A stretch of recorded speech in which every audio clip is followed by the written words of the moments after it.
Hi, welcome to Lesson 10. We're going to talk about column writing and editorial writing and writing reviews. This should be a pretty fun lesson for you because you're actually going to write a column or editorial or review based on whatever topic you want to come up with. I spent a lot of time in my career writing columns for the Springfield News Leader, both in sports and on news side, and I found it pretty liberating because the rules in column writing are a little different than in news writing, where in news writing, you really have to be as balanced as you can in your reporting, make sure that both sides are represented. In column writing, you don't have to do that. You can advocate a position, use just your evidence, and not even worry about what the other side has to say or what their position is. Or you can, there's all kinds of different column writing. You can actually feature columns about people that you've met. You might write a column. That's what I did. A lot of my columns were about people I ran into, different kind of odd personality people, different situations. Sometimes I did take an opinion, but that really wasn't my job as a column writer. My job as a column writer was to kind of look for those kinds of stories that other people either don't have time to do or kind of overlook, especially in sports.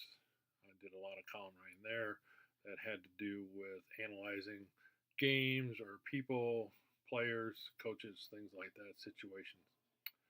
So there are some things you can go through in the lesson folder about column writing. There's a couple of good ones on tips um, because basically the column writing is just really instead of writing with your head now, you get a chance to kind of write with your soul or your heart and really put down your feelings. We do not get over the top as far as language used. This is not instant messages between people. We still want to remember that in this world that we're living in this pseudo newsroom that we're all part of in this class, we're writing for a family newspaper, so we want to keep it clean and you know and on that level.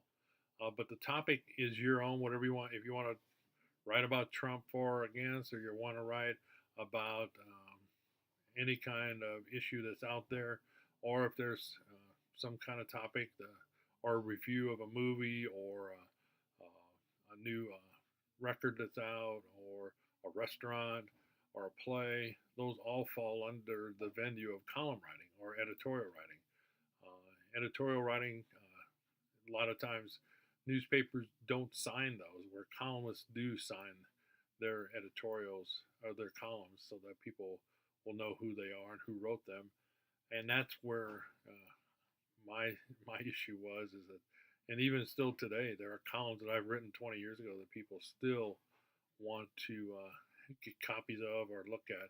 And if you Google my name and the News Leader, you might be able to find a News Leader column, or you go in the archives on the News Leader or at the library, things like that. You can find some of mine. Anyway, this is where you're going to get to express yourself, um, but you still have to follow the basics of good grammar, style, writing in sentence form, things like that. So what you need to do is write yourself an editorial or a column, put it in the discussion board, and then you also have to give your opinion or your thoughts on two other columns that were written by others in this class. So it's a column and then two comments. The whole thing is worth 50 points, so it's a pretty hefty little point maker for you if things work out right for you. We will talk again in a week, and we're getting down to the end of the line now, where we'll start talking about uh, media law, ethics, things like that that are kind of coming up in the news here lately about whether or not media folks are ethical and whether or not the president can change the libel laws in this land. But that's for another discussion. We will talk to you later.